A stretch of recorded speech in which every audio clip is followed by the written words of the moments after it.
মুহাম্মদ সাল্লাল্লাহু আলাইহি ওয়াসাল্লাম আপনার উম্মতকে বলেন, সে যদি তার গুনাহকে মাপার দরকার নাই, তার গুনাহ কত কত ওজন কত সংখ্যা মাপার দরকার নাই, ওকে বলেন। এটা সূরা ফুরকানের আয়াত।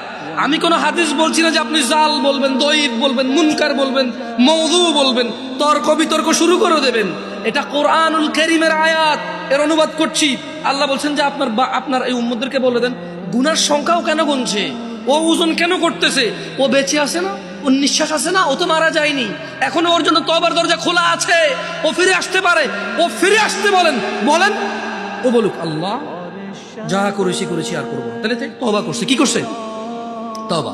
এবার বলতেছি আল্লাহ তাকে বলেন, ও আমানা, ঈমান আনতে বলেন, ও আমিলা আমালান সালিহা, ভালো কাজ করতে বলেন, এবং তাকে বলে দিন আমি আল্লাহ ফাউলাইকা ইউবাদদিলুল্লাহু সাইয়্যাতিহিম হাসানাত, তাকে বলে দিন তার পূর্বের সমস্ত গুনাহ আমি নেকিতে পরিবর্তন করে দেব।